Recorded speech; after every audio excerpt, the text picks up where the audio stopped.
If you want a very accurate result and more of a polished output, then what you can actually do is utilize thinking mode. So over here, you can see that thinking is an option. You can click to enable it.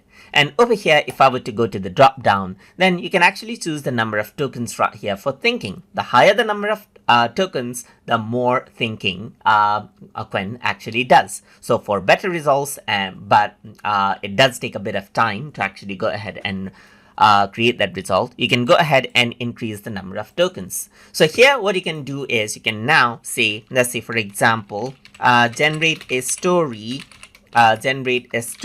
about a boy who becomes famous through YouTube right here, just like this. So once you actually go ahead and do that, you can see that it actually goes ahead and thinks first. So it says, okay, I need to generate a story about a boy who becomes famous through YouTube. Let me start by brainstorming some ideas.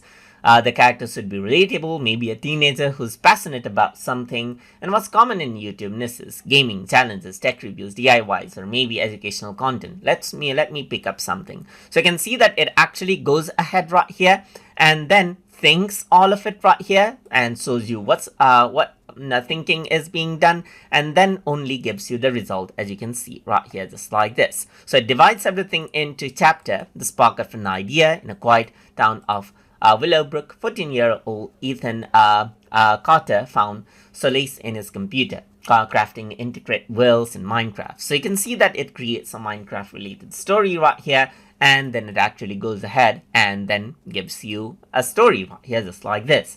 And that is how you can actually go ahead and enable our thinking mode inside of Qwen.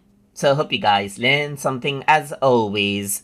And as always, please like, comment, share, and subscribe.